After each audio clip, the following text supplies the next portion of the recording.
Élu, cette voix intime qui murmure l'ordre de vous retirer, ce murmure spirituel qui vous presse de quitter un cercle, un engagement ou un lien pourtant si familier, l'avez-vous perçu? Cette invitation céleste, douce mais ferme, semble contredire la raison humaine, cette volonté de persévérance et de loyauté qui nous anime. Pourtant, cette obéissance apparemment paradoxale recèle une clé spirituelle majeure pour votre épanouissement et votre succès selon les plans parfaits du Créateur. Nous explorons aujourd'hui cette révélation profonde, l'ordre divin du retrait. Ce mouvement sacré n'est ni une fuite, ni un abandon motivé par la lâcheté, ni un acte d'égoïsme. Il s'agit d'une stratégie céleste, d'un repositionnement orchestré dans l'invisible pour aligner votre vie sur les rails de votre destinée authentique. Ce retrait constitue l'acte de foi ultime, une déclaration silencieuse mais puissante affirmant que votre confiance dans les promesses de Dieu pour votre avenir surpasse votre attachement à la sécurité trompeuse de votre présent. Il exige un courage immense, car il implique de faire confiance à l'invisible, de lâcher une branche solide avant d'apercevoir le prochain appui. C'est précisément dans ce lâcher-prise obéissant que les portes bloquées commencent à grincer, que les ressources cachées sont dévoilées et que votre course, entravée, retrouve son rythme et sa puissance originelle. Si ce sujet résonne dans votre esprit, si vous vous tenez à la croisée de ces chemins, cette parole vous est destinée. Plongeons ensemble au cœur de cette vérité transformatrice. Abonnez-vous à la chaîne pour plus de révélations divines, appuyez sur le bouton like si cette vidéo vous touche, et laissez vos vœux en commentaire pour partager avec la communauté. L'ordre divin de se retirer plonge ses racines dans une logique spirituelle qui transcende notre compréhension immédiate. Il s'agit d'un principe actif dans le royaume de Dieu, où le mouvement de séparation précède souvent l'accomplissement et la bénédiction. Ce retrait n'est pas un but en soi, mais un processus dynamique de préparation, de purification et de repositionnement. Imaginez un agriculteur qui retire une plante d'un sol appauvri pour la transplanter dans une terre riche et fertile. Son geste semble violent, il dérange les racines, expose la plante à un choc, mais c'est par amour pour son futur potentiel. De la même manière, Dieu, le cultivateur suprême, peut vous retirer d'un environnement, d'une relation ou d'une situation qui, bien que familière, ne peut plus soutenir la croissance qu'il a promise pour votre vie. Ce sol appauvri peut être un travail qui a cessé de vous inspirer, une amitié devenue toxique, un ministère qui tourne en rond, ou même un schéma de pensée limitant. Rester par loyauté humaine ou par peur du changement, c'est condamner la plante à la stagnation, voire au dépérissement. Le retrait divin est donc un acte de préservation stratégique. Il ne marque pas la fin de votre histoire, mais le commencement douloureux mais nécessaire d'un nouveau chapitre bien plus glorieux. C'est Dieu qui, dans sa souveraineté parfaite, intervient pour vous empêcher de vous enliser dans un sable mouvant qui aurait fini par vous engloutir, vous et les dons qu'il vous a confiés. Il ouvre une issue là où vous ne voyez qu'un mur, non pas en démolissant le mur sur place, mais en vous guidant vers une porte secrète située dans une autre pièce de votre vie. Ce chemin de retrait exige de faire taire la voix de la logique humaine pour écouter avec une ferveur accrue la voix du Saint-Esprit, ce guide doux et constant qui murmure la direction à prendre, souvent à contre-courant des attentes sociales et des conventions établies. Cette écoute fine et quotidienne est la première discipline du retrait, celle qui permet de discerner l'appel authentique du simple désir de confort ou de la peur de l'affrontement, car Dieu appelle toujours à un mouvement qui, à terme, glorifie son nom et accomplit son dessein parfait pour votre existence, un dessein qui inclut souvent une bénédiction élargie pour votre entourage. Une fois le repositionnement effectué et la nouvelle saison pleinement inaugurée dans la soumission à sa volonté souveraine et aimante. Dans le contexte frénétique de la vie moderne, cette notion de retrait stratégique est souvent incomprise et mal perçue. Notre société exalte la persévérance à tout prix, l'hyperconnexion, l'occupation permanente et l'engagement indéfectible. Quitter est synonyme d'échec, de manque de ténacité, de lâcheté. Nous sommes conditionnés pour croire que le succès exige de s'accrocher, de serrer les dents et de forcer le passage. Pourtant, cette vision purement humaine peut entrer en conflit direct avec la stratégie divine pour votre vie. Spirituellement, persister dans une situation qui a cessé de porter la vie, sous prétexte d'aider les autres ou par peur de décevoir, peut constituer l'obstacle le plus significatif à votre propre avancement, paradoxalement, à votre capacité à bénir véritablement votre entourage à long terme. En restant dans un environnement qui étouffe votre appel, vous vous placez dans la position d'un sauveur humain, portant des fardeaux qui ne vous reviennent pas, et vous empêchez Dieu d'agir directement dans la vie des personnes concernées. Votre présence constante peut devenir une béquille qui les maintient dans la dépendance et leur évite de chercher leur propre face-à-face avec Dieu. Ainsi, votre départ, bien que douloureux et déstabilisant pour eux à court terme, crée un vide nécessaire. Ce vide est l'espace où Dieu peut enfin intervenir sans intermédiaire humain mal placé. Votre retrait obéissant les laisse sur le choc, mais ce choc peut être un électrochoc salutaire, un réveil spirituel qui les pousse à crier vers Dieu, à remettre en question leur propre fondation et à chercher une solution divine plutôt qu'humaine. En bloquant ce retrait par loyauté charnelle, vous bloquez non seulement votre succès, mais vous interférez aussi potentiellement avec le processus de croissance que Dieu veut initier chez les autres. Votre obéissance à partir libère tout le monde, vous vers votre destinée, et eux vers une rencontre plus profonde et personnelle avec leur Créateur. Cette dynamique exige une foi robuste, car elle vous place dans l'incompréhension générale, mais c'est justement dans cette position de vulnérabilité et de dépendance totale que la puissance de Dieu se manifeste avec le plus d'éclat, prouvant que c'est son œuvre et non la vôtre, et établissant ainsi un témoignage irréfutable de sa fidélité et de sa direction active dans les affaires des hommes qui lui font confiance jusqu'au bout de leur raisonnement. Comprendre cette dynamique exige une profonde conversion du regard. Nous devons passer d'une vision horizontale, où tout est évalué à l'aune des relations humaines et des apparences immédiates, à une vision verticale, où la priorité absolue est l'obéissance à la voix de Dieu, quelles qu'en soient les conséquences relationnelles temporaires. Cette obéissance verticale est le fondement même de la foi. Abraham a dû quitter son père et sa parenté. Les apôtres ont dû quitter leur filet et leur famille. Ces retraits n'étaient pas des actes de rejet envers leurs proches, mais des actes d'allégeance suprême envers Dieu, qui a ensuite pu les utiliser pour bénir des nations entières, y compris leur propre famille. Votre vie ne fait pas exception à ce principe.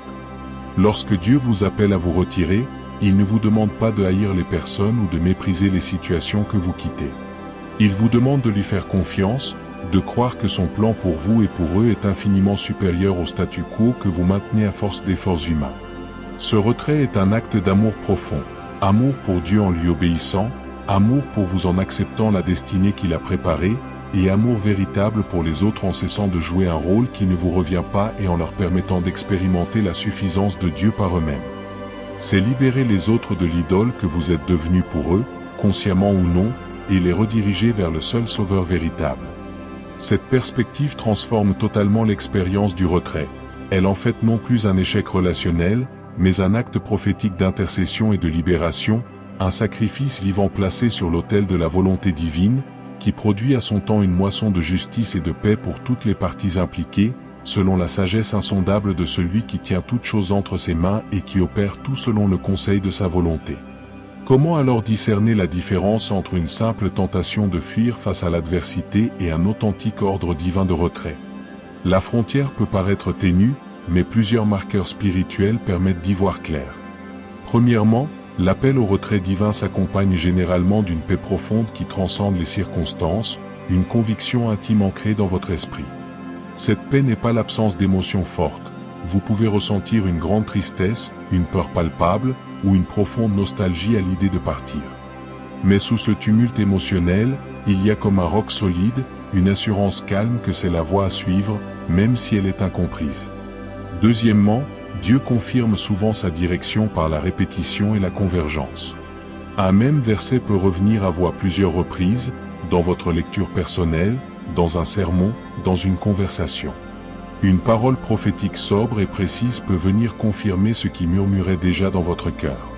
Les circonstances elles-mêmes peuvent se mettre en place, fermant des portes de manière évidente et en ouvrant d'autres, traçant un chemin devant vous. Troisièmement, l'appel au retrait coïncide souvent avec un sentiment croissant d'étouffement et d'inadéquation là où vous êtes. Vos dons ne trouvent plus d'écho, votre passion s'émousse, votre joie s'évapore, et vous avez l'impression de vivre une version rétrécie et pâle de vous-même. Ce n'est pas un simple burn-out, mais un constat spirituel profond, ce terrain ne peut plus porter le poids de la vision que Dieu a placée en vous. Enfin, l'appel divin s'accompagne presque toujours d'une graine de vision pour la suite. Dieu ne vous appelle pas du connu vers l'inconnu absolu, mais du connu limité vers l'inconnu prometteur qu'il va vous révéler pas à pas. Une nouvelle idée, un nouveau désir sanctifié, une nouvelle connexion peuvent pointer à l'horizon, indiquant la direction générale du mouvement. Ces signes, cumulés et examinés à la lumière de la parole et du conseil des sages, forment une boussole fiable pour naviguer dans cette décision cruciale qui engage l'avenir de votre marche avec Dieu et l'impact de votre vie sur votre génération. La mise en pratique de ce retrait est une démarche qui allie une dépendance spirituelle totale et une sagesse pratique concrète. Sur le plan spirituel, elle doit s'enraciner dans une saison de prière intense, de jeûne et d'écoute attentive de la parole. Il est crucial de s'assurer que votre motivation est pure, débarrassée de tout ressentiment, amertume ou orgueil. Vous devez être prêt à partir avec un cœur léger, en bénissant et en remerciant pour la saison qui se termine, même si elle fut difficile. Sur le plan pratique, le retrait doit être exécuté avec intégrité, clarté et amour, sauf instruction contraire et spécifique de Dieu. Cela signifie généralement ne pas disparaître dans la nuit sans explication. Il s'agit d'avoir des conversations honnêtes, dans la mesure du possible, pour expliquer votre décision sans vous justifier de manière excessive ni accuser qui que ce soit. Utilisez un langage simple et personnel. J'ai reçu une conviction profonde dans la prière qui m'appelle à tourner une page pour suivre la direction que Dieu montre pour ma vie. Protégez la paix en refusant de vous engager dans des controverses ou des débats sans fin. Parfois, le retrait est d'abord intérieur, un désengagement émotionnel et mental avant que la transition physique ne soit possible. Vous commencez par cesser de porter la charge du fardeau des autres dans la prière, vous remettez les situations entre les mains de Dieu, vous vous détachez progressivement des résultats.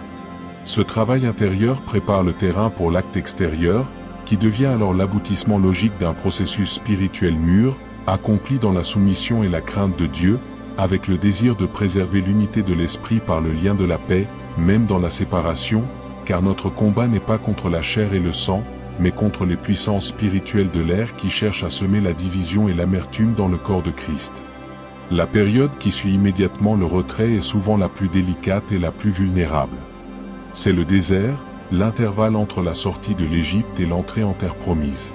Cette saison est caractérisée par un sentiment accru de solitude, la tentation du doute et la nostalgie des oignons d'Égypte, ces petits conforts et cette sécurité prévisible de l'ancienne situation, même si elle était asservissante. C'est un temps de dépouillement où Dieu vous apprend à dépendre entièrement de lui pour votre subsistance quotidienne, votre identité et votre direction. Dans ce désert, votre foi est épurée et fortifiée comme jamais auparavant. Il est vital de ne pas chercher à raccourcir prématurément cette saison en vous précipitant dans de nouvelles activités ou relations pour combler le vide. Le vide est précisément l'outil que Dieu utilise. C'est dans ce silence apparent que vous apprenez à distinguer sa voix de toutes les autres. C'est dans cette manne quotidienne, juste pour la journée, que vous apprenez la confiance absolue. Utilisez ce temps pour des fondations solides. Plongez-vous dans les Écritures non pas pour y chercher des réponses urgentes, mais pour y rencontrer la personne de Christ. Développez une vie de louange authentique, un culte qui jaillit non pas à cause des circonstances, mais en dépit d'elles, comme un acte de foi prophétique. C'est dans le creuset du désert que votre identité en Christ se détache de tous les rôles, titres et reconnaissances que vous teniez auparavant. Vous apprenez que vous êtes un fils, une fille, aimé et accepté, indépendamment de ce que vous faites. Cette révélation est le socle non négociable de tout succès futur authentique et durable, un succès qui ne pourra plus être ébranlé par les opinions humaines ou les fluctuations des circonstances, car il est ancré dans la réalité immuable de votre adoption dans la famille divine et de votre héritage céleste garanti par le sang de l'alliance nouvelle et éternelle. L'aboutissement du processus de retrait est toujours la relance et la révélation d'une nouvelle dimension de votre destinée. Après la période de préparation dans le désert, Dieu ouvre une nouvelle porte. Cette nouvelle saison est souvent en connexion organique avec les graines semées, arrosées et cultivées dans le secret de l'obéissance. Les compétences acquises, même dans les difficultés de l'ancienne saison, trouvent soudain leur pleine utilité. Les relations divinement orchestrées pendant le temps du retrait convergent. La maturité développée dans l'épreuve vous permet de porter avec grâce et sagesse la responsabilité nouvelle. Le succès qui advient alors a une saveur unique. Il n'est pas entaché par l'amertume du compromis ou la fatigue de la manipulation. Il est empreint de la profonde paix d'être à la place exacte où Dieu vous veut, au moment exact où il l'a prévu.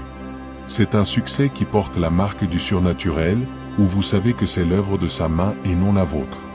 Et de manière souvent surprenante, votre retrait obéissant aura aussi produit un travail profond dans le cœur des personnes ou des situations que vous avez quittées.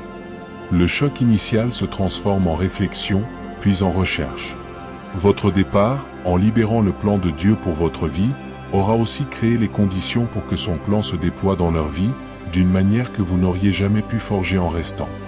Votre obéissance devient ainsi une bénédiction en cascade, touchant et élevant des vies bien au-delà de votre champ de vision immédiat, accomplissant le principe spirituel selon lequel l'obéissance d'un seul ouvre des portes pour beaucoup, et que la semence qui tombe en terre et meurt porte beaucoup de fruits, un fruit qui demeure pour l'éternité, à la gloire du Père. L'appel au retrait peut se manifester dans tous les domaines de l'existence. Dans la sphère professionnelle, il peut s'agir de quitter un emploi stable mais sans âme, qui étouffe votre créativité et votre vocation profonde, pour vous lancer dans l'entrepreneuriat ou un métier aligné avec vos valeurs. Dans les relations, cela peut signifier mettre une distance salutaire avec des amitiés chronophages et drainantes qui vous tirent constamment vers le bas par la complainte ou la critique, pour vous ouvrir à des connexions inspirantes et édificatrices. Au sein même du ministère chrétien, cela peut impliquer de démissionner d'une responsabilité dans l'Église lorsque celle-ci est devenue une source de stress et d'éloignement de Dieu plutôt qu'un canal de vie. Le retrait peut aussi être numérique. Couper les notifications, désactiver temporairement les réseaux sociaux pour retrouver le silence intérieur et la capacité de réfléchir en profondeur, loin du bruit et des comparaisons incessantes. Dans chaque cas, le processus spirituel est identique. Il commence par une écoute attentive, se poursuit par un discernement éclairé par la prière et la parole, s'affirme par une obéissance courageuse, traverse l'épreuve purificatrice du désert, et débouche sur une nouvelle étape de fécondité et de paix. Ce cycle n'est pas un événement unique, mais un rythme que Dieu peut instaurer à différents chapitres de votre vie, chaque fois qu'il vous appelle à monter plus haut, à vous approcher plus près, et à vous dépouiller pour une mission plus grande et plus impactante, vous configurant ainsi progressivement à l'image de Christ qui, lui aussi, s'est retiré souvent pour prier, et qui a connu l'ultime retrait de la mort pour accomplir la plus grande œuvre de salut, modèle parfait de l'obéissance qui précède la gloire. Une objection légitime peut surgir. Cette doctrine du retrait ne risque-t-elle pas d'encourager un individualisme spirituel et un abandon de nos responsabilités à la moindre difficulté? La distinction fondamentale réside dans le motif et le processus de discernement. La fuite égoïste est motivée par la recherche de confort, la peur du conflit ou la paresse. Elle prend ses décisions dans l'isolement orgueilleux, sans consultation spirituelle, et souvent avec un cœur chargé de ressentiment. Le retrait divin, au contraire, est motivé par un désir ardent d'obéissance et d'alignement avec Dieu, même au prix d'un inconfort majeur. Il est mûri dans la prière, confirmé par la parole et le conseil avisé de personnes matures, et s'accompagne d'un profond désir de bénédiction pour tous, même ceux qu'on quitte. La persévérance est une vertu, mais elle doit s'exercer dans la bonne direction. Persévérer dans une situation contre la volonté révélée de Dieu n'est pas de la fidélité, mais de la désobéissance têtue. Parfois, la plus grande persévérance est justement celle qui est nécessaire pour tenir ferme dans la décision de se retirer, face à la pression sociale, à l'incompréhension des proches et aux doutes qui assaillent l'esprit. C'est une persévérance d'une autre nature, tout aussi exigeante, mais tournée vers l'obéissance à la voix céleste plutôt que vers la satisfaction des attentes terrestres, une persévérance qui trouve sa force dans la communion avec l'Esprit et dans la conviction que celui qui a commencé cette bonne œuvre en vous la mènera à son terme. Même si le chemin pour y parvenir passe par des sentiers escarpés et solitaires que la raison humaine ne saurait approuver ou même concevoir. Votre retrait est aussi, et peut-être surtout, un témoignage silencieux mais éloquent pour le monde qui vous observe. Dans une culture obsédée par l'accumulation, la visibilité et l'hyperconnexion, le fait de pouvoir dire non, de pouvoir quitter volontairement un statut, une sécurité ou un réseau par obéissance à une conviction intérieure, est un langage prophétique radical. Ce geste crie sans mots que vous servez un maître invisible, que vous marchez selon un calendrier céleste, et que votre sécurité ultime est ancrée dans les réalités éternelles et non dans les possessions temporelles. Ce témoignage perturbe, interroge et attire ceux qui sont en quête d'authenticité et de sens.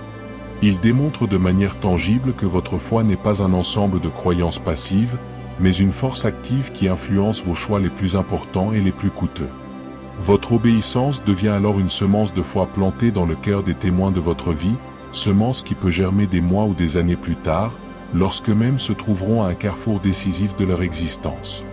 Vous montrez qu'une autre logique est possible, une logique qui fait confiance à l'invisible et qui trouve sa force dans la dépendance à plus grand que soi, à savoir Dieu lui-même, le rocher des siècles, qui ne change pas et dont les desseins demeurent à jamais, offrant ainsi une alternative vivante et crédible au système de valeurs du monde qui passe et qui, lui, est voué à la disparition et au jugement. Pour entretenir la flamme de la foi pendant cette transition, il est essentiel de vous nourrir régulièrement de contenu qui vous édifie et vous ancre. La parole de Dieu reste la nourriture primordiale, mais des méditations guidées, des enseignements audio ou des podcasts de qualité peuvent structurer votre écoute et apporter un éclairage précieux sur votre chemin. Ces ressources peuvent être comme des compagnons de route, vous rappelant les vérités fondamentales lorsque le doute vous assaille, et vous connectant à la grande communion des croyants qui, à travers les âges, ont marché par la foi et non par la vue. Elles peuvent vous aider à maintenir une perspective céleste lorsque votre environnement immédiat semble confus ou hostile. Cependant, ces outils doivent rester des aides, et non des substituts à votre relation personnelle et vivante avec Christ. Ils sont là pour vous pointer vers lui, pour aiguiser votre appétit pour sa présence, et pour vous équiper afin que vous puissiez ensuite marcher par vous-même, conduit par son esprit en vous. Le but ultime n'est pas de devenir dépendant d'un enseignant humain ou d'une plateforme, mais de grandir dans une intimité telle avec Dieu que vous appreniez à discerner sa voix par vous-même et à recevoir directement de lui la direction pour chaque étape, devenant ainsi un fils ou une fille mature, capable de gérer l'héritage spirituel qu'il vous destine. Un héritage qui inclut l'autorité et la responsabilité de marcher dans les œuvres qu'il a préparées d'avance pour vous, dans la liberté. La joie de l'esprit. Considérez également l'impact de votre retrait sur votre santé émotionnelle et mentale. Rester dans une situation qui va à l'encontre de votre paix intérieure et de votre appel peut générer un stress chronique, de l'anxiété, voire un épuisement profond. L'obéissance à l'ordre de retrait, bien que génératrice d'un stress aigu lors de la transition, ouvre la voie à un rétablissement profond. Elle libère une énergie psychique et émotionnelle considérable, auparavant consommée à maintenir un statu quo contre nature. Cette énergie libérée peut alors être réinvestie dans la prière, la créativité, la construction du nouveau et les relations saines. Vous retrouvez un sentiment de cohérence et d'intégrité personnelle, où vos actions sont alignées avec vos convictions les plus profondes. Cette cohérence est un terreau essentiel pour la paix et la stabilité intérieure, elles-mêmes indispensables pour porter le fruit d'un succès durable. Un succès bâti sur le compromis et la division intérieure est toujours fragile et précaire. Un succès né de l'obéissance et de l'alignement possède une solidité à toute épreuve, car il est fondé sur le roc de la volonté parfaite de Dieu, que nul orage ne peut ébranler, et qui procure un repos pour l'âme que le monde ne peut ni donner ni comprendre, un repos qui est lui-même un témoignage de la réalité du royaume de Dieu et de sa justice, dont la recherche est promise d'être comblée par l'adjonction de toutes choses nécessaires pour la vie et la piété. Le retrait divin a également une dimension communautaire que nous ne pouvons ignorer. Si vous êtes appelé à vous retirer d'une communauté spécifique, église, groupe de prière, association, l'enjeu n'est pas seulement personnel. Il est crucial de partir en maintenant, dans la mesure du possible, l'unité de l'esprit par le lien de la paix. Cela signifie éviter les commérages, les accusations publiques, ou les tentatives de rallier d'autres personnes à votre cause. Partez en bénissant, en remerciant pour ce que vous avez reçu, et en confiant à Dieu l'avenir de la communauté que vous quittez. Votre attitude dans le départ parle aussi fort que l'acte de partir lui-même. Un départ fait avec grâce, humilité et amour laisse une porte ouverte pour des relations futures restaurées et peut minimiser les dégâts collatéraux. Un départ conflictuel et amer risque de blesser inutilement et de jeter de l'ombre sur le témoignage de votre obéissance. Demandez à Dieu la sagesse pour gérer cette transition relationnelle avec autant de soin que vous en avez mis à discerner l'appel initial. Souvenez-vous que vous ne quittez pas la grande famille de Dieu, mais une expression locale et temporaire de celle-ci. Votre allégeance ultime est envers Christ et son corps universel, qui transcende toute structure humaine, et votre retrait peut être le moyen par lequel Dieu vous conduit à une autre partie de son corps où vous pourrez mieux servir et être nourri, selon son timing parfait et son omniscience bienveillante concernant les besoins de chacun de ses enfants et de son œuvre globale sur la terre. Enfin, gardez à l'esprit que le retrait obéissant est l'un des terrains d'entraînement les plus puissants pour développer le fruit de l'esprit en vous. La patience, alors que vous attendez dans le désert. La paix, au milieu de l'incompréhension. La joie, qui naît de la communion avec Dieu plutôt que des circonstances. La douceur, dans vos explications. La maîtrise de soi, pour ne pas revenir en arrière par panique. La bonté et la fidélité envers Dieu avant tout. Ces vertus sont forgées dans le creuset de l'obéissance coûteuse. Elles sont bien plus précieuses aux yeux de Dieu que tout accomplissement extérieur, car elles constituent le caractère de Christ se formant en vous. Le succès que Dieu vous prépare n'est pas seulement un succès d'influence ou de réalisation matérielle, c'est d'abord un succès de caractère, un succès d'être devenu plus conforme à l'image de son Fils. C'est cette transformation intérieure qui garantit que, lorsque la promotion et l'abondance viendront, vous serez capable de les gérer avec humilité, sagesse et générosité, sans en être corrompu. Le retrait est donc une école divine où l'on apprend à gouverner avant de recevoir un royaume, où l'on apprend la dépendance avant de recevoir l'autorité, où l'on apprend à être fidèle dans les petites choses avant d'être établi sur beaucoup, selon le principe spirituel immuable énoncé par Christ lui-même et vérifié dans la vie de tous ses serviteurs à travers l'histoire de l'Église et du peuple de Dieu. Considérez aussi la dimension prophétique de votre retrait. Il peut être un signe pour votre génération, une illustration vivante du fait que Dieu appelle son peuple à sortir du système de Babylone, à se séparer de ce qui est impur et à chercher une cité dont Dieu est l'architecte et le constructeur. Votre retrait individuel peut être un microcosme, un modèle réduit de l'appel plus large que Dieu lance à son Église dans un temps donné. En vous voyant partir, d'autres peuvent être amenés à s'interroger sur leur propre alignement, sur les compromis qu'ils tolèrent, et sur la nécessité de chercher une consécration plus profonde. Votre obéissance peut ainsi avoir un effet d'entraînement, créant une saine perturbation qui pousse à la réflexion et à la repentance, sans que vous ayez à prononcer un seul sermon.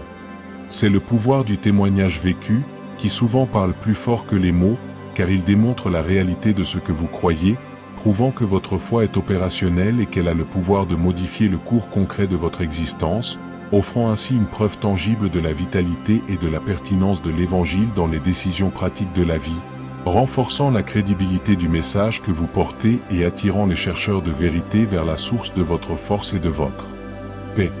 Pensez également à la protection que constitue le retrait. Certaines situations, certaines relations, certains environnements peuvent être spirituellement dangereux. Ils peuvent vous exposer à des influences néfastes, à des doctrines erronées, ou simplement vous distraire et vous détourner lentement mais sûrement de votre premier amour pour Christ. Dans de tels cas, le retrait n'est pas une option, c'est une nécessité de survie spirituelle. C'est l'application pratique du commandement de fuir la fornication, l'idolâtrie, et toutes les apparences du mal. Dieu, dans son amour de père, peut vous retirer de tels contextes pour vous préserver, tout comme un père retire son enfant de la route à l'approche d'un véhicule. Ce retrait de protection peut sembler brutal et incompréhensible sur le moment, mais il est motivé par un amour profond et une connaissance parfaite des dangers invisibles que vous ne percevez peut-être pas. Faire confiance à Dieu dans ce type de retrait, c'est accepter que sa sagesse dépasse la vôtre, et qu'il voit le piège là où vous ne voyez qu'une opportunité ou une relation anodine, démontrant ainsi sa fidélité à garder ce que vous lui avez confié, à savoir votre vie et votre salut, jusqu'à ce jour ultime où tout sera révélé et où vous comprendrez pleinement la sagesse de ces voies qui vous ont préservé pour son royaume éternel. Le retrait peut aussi être une réponse à l'appel de Dieu à un temps de consacration spéciale, à une saison de consécration intense pour une tâche spécifique à venir. Dans la Bible, nous voyons des personnes comme Jean-Baptiste, retiré dans le désert jusqu'au jour de sa manifestation à Israël. Paul, après sa conversion, se retira en Arabie pour un temps avant de commencer son ministère public. Ces périodes de retrait étaient des temps d'enseignement direct par l'Esprit, de préparation intensive loin des regards et des distractions. De la même manière, Dieu peut vous appeler à une saison de retrait pour vous enseigner directement, pour vous révéler des aspects de son caractère ou de sa parole que vous n'auriez pas pu saisir dans le tumulte de la vie active. C'est un temps de faveur unique, un investissement divin dans votre vie qui portera du fruit pour des années, voire des décennies. Ne considérez pas ce temps comme une perte ou une mise à l'écart, mais comme une promotion dans l'école du Saint-Esprit, une opportunité d'être façonné de près par le Maître lui-même, dans l'intimité de sa présence, pour émerger équipé d'une autorité et d'une onction qui ne pourront venir que de cette rencontre prolongée et exclusive avec lui, à l'image de Moïse sur la montagne, dont le visage rayonnait après avoir été avec Dieu. Abordons maintenant la question de la gestion des émotions pendant et après le retrait. Il est normal de ressentir un mélange complexe d'émotions, de la tristesse pour ce qui se termine, de la peur face à l'inconnu, de la culpabilité parfois infondée d'abandonner les autres, et même de la colère si le retrait vous est imposé par les circonstances plutôt que choisi. Ces émotions ne sont pas un signe de défaillance spirituelle. Elles témoignent de votre humanité. La clé est de ne pas les laisser gouverner vos décisions, mais de les présenter honnêtement à Dieu dans la prière. Parlez-lui de votre peine, de vos craintes. Laissez-le vous consoler et vous rappeler ses promesses. Un retrait fait dans la foi n'est pas un retrait fait dans l'insensibilité. Jésus lui-même a pleuré et a connu l'angoisse. Votre sensibilité n'est pas une faiblesse à réprimer, mais une offrande à sanctifier. Dieu peut utiliser votre vulnérabilité émotionnelle pour approfondir votre dépendance à son réconfort et vous rendre plus compatissant envers les autres qui traversent des transitions difficiles. Votre désert émotionnel peut devenir un lieu où vous découvrez le Dieu de toute consolation d'une manière nouvelle et puissante, faisant de vous, par la suite, un canal de cette même consolation pour d'autres, selon la dynamique décrite par l'apôtre Paul dans sa seconde lettre aux Corinthiens. Il est également crucial de gérer les réactions de votre entourage. Certains comprendront, d'autres non. Certains vous soutiendront, d'autres vous critiqueront, voire vous calomnieront. Préparez-vous à cela. Votre ancrage doit être la conviction reçue de Dieu, et non l'approbation des hommes. Lorsque vous faites face à l'incompréhension, répondez avec douceur et fermeté, sans vous justifier indéfiniment. Vous pouvez simplement dire, « J'ai dû prendre cette décision avec Dieu » dans la prière. Je te demande de respecter cela, même si tu ne le comprends pas. Refusez de vous engager dans des disputes. Bénissez ceux qui vous maudissent, priez pour ceux qui vous maltraitent. Cette attitude christique désarme l'adversaire et protège votre cœur de l'amertume. Souvenez-vous que vous rendez des comptes à Dieu, et non à l'opinion publique, même si cette opinion publique vient de frères et sœurs bien intentionnés mais égarés. Votre obéissance est entre vos mains et celle de Dieu, les réactions des autres sont entre leurs mains et celles de Dieu. Votre responsabilité est de rester fidèle à ce que vous avez entendu. Dieu se chargera du reste, y compris de l'éducation et de la conviction des cœurs de ceux qui vous entourent, en son temps et à sa manière, qui est toujours parfaite. Envisagez le retrait comme une forme d'adoration. En obéissant à l'ordre de vous retirer, vous offrez à Dieu un sacrifice de louange. Le sacrifice de votre réputation, de votre sécurité, de vos plans.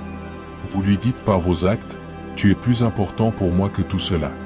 Je te fais confiance plus qu'à mes propres perceptions et plus qu'aux attentes des autres. » C'est un culte en esprit et en vérité, un culte qui coûte quelque chose, comme l'adoration de David qui refusa d'offrir à Dieu un sacrifice qui ne lui coûtait rien.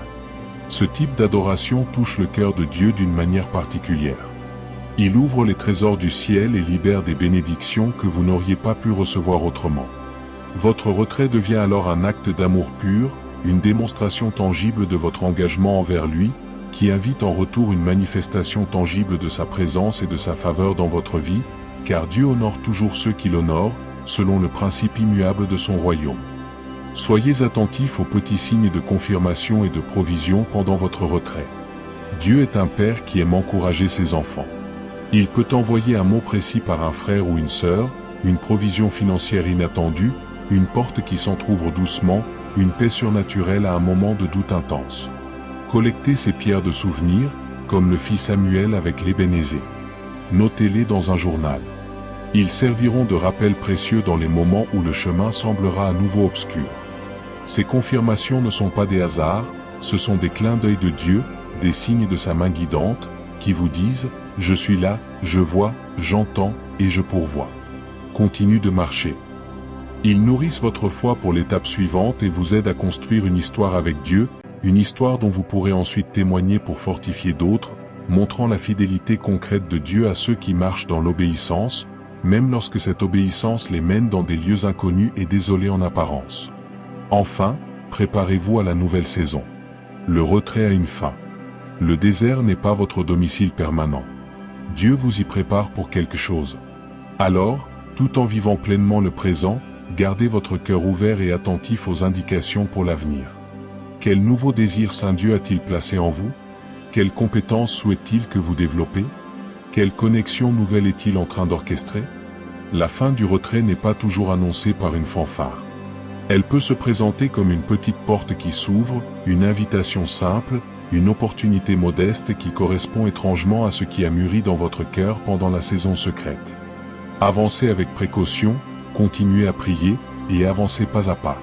La terre promise se conquiert progressivement. Votre succès futur, libéré par votre retrait obéissant, commencera souvent par de petits commencements, mais ces petits commencements seront bénis par Dieu et conduiront à une augmentation stable et durable, car ils sont fondés sur l'obéissance et la consécration, et non sur la précipitation et la chair. En conclusion de notre parcours, rappelons-nous que le Dieu que nous servons est un Dieu d'ordre et de stratégie divine. L'ordre divin de te retirer n'est pas un caprice, mais une manœuvre d'amour parfaite. Il sait que ta présence persistante dans certains contextes finit par les maintenir artificiellement en vie tout en t'empêchant de vivre toi-même. Ton départ, bien que douloureux, crée le vide nécessaire pour un nouveau souffle de sa part, tant pour toi que pour les autres. C'est un acte de foi qui transfère ton espérance de la fidélité humaine à la fidélité divine, inébranlable. Il libère ton succès bloqué parce qu'il te replace sur le chemin unique tracé pour toi avant la fondation du monde. Alors, si tu entends cet appel au retrait aujourd'hui, ne le crains pas. Approche-toi de Dieu avec un cœur ouvert, utilise les ressources à ta disposition pour discerner sa volonté avec clarté, et marche avec courage. Le désert n'est qu'un passage. De l'autre côté t'attendent une terre promise, une destinée accomplie et un succès qui glorifiera le nom de celui qui t'a appelé hors de la foule pour te conduire dans tes possessions. Amen. Que cette parole reste en vous et porte du fruit en abondance. Alors, chers amis dans la foi, nous arrivons au terme de cette plongée au cœur d'un principe spirituel transformateur. Nous avons vu que l'ordre divin de se retirer est loin d'être un signe de faiblesse ou d'échec. C'est une stratégie céleste sophistiquée, un mouvement sacré qui repositionne votre vie sur l'échiquier de votre destinée. Depuis les exemples fondateurs d'Abraham quittant son pays jusqu'à l'appel personnel que vous pouvez ressentir aujourd'hui, ce retrait obéissant est le précurseur nécessaire à toute nouvelle étape de gloire et d'accomplissement. Nous avons exploré comment persister dans des situations qui ont cessé de porter la vie peut être le plus grand obstacle à votre succès, car votre présence y maintient un statu quo qui étouffe à la fois votre croissance et le plan de Dieu pour les autres. Votre départ, exécuté dans la foi et l'intégrité, crée un choc salutaire, un vide propice à l'intervention divine de part et d'autre. Nous avons parcouru les signes pour discerner cet appel, les étapes pour y répondre avec sagesse, et la grâce pour traverser la saison du désert qui suit, en nous appuyant sur les ressources de prière et de méditation qui nourrissent la foi.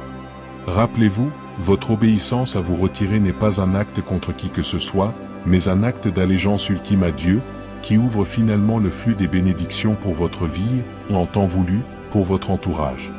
Votre histoire n'est pas terminée, elle est sur le point de tourner une page magnifique.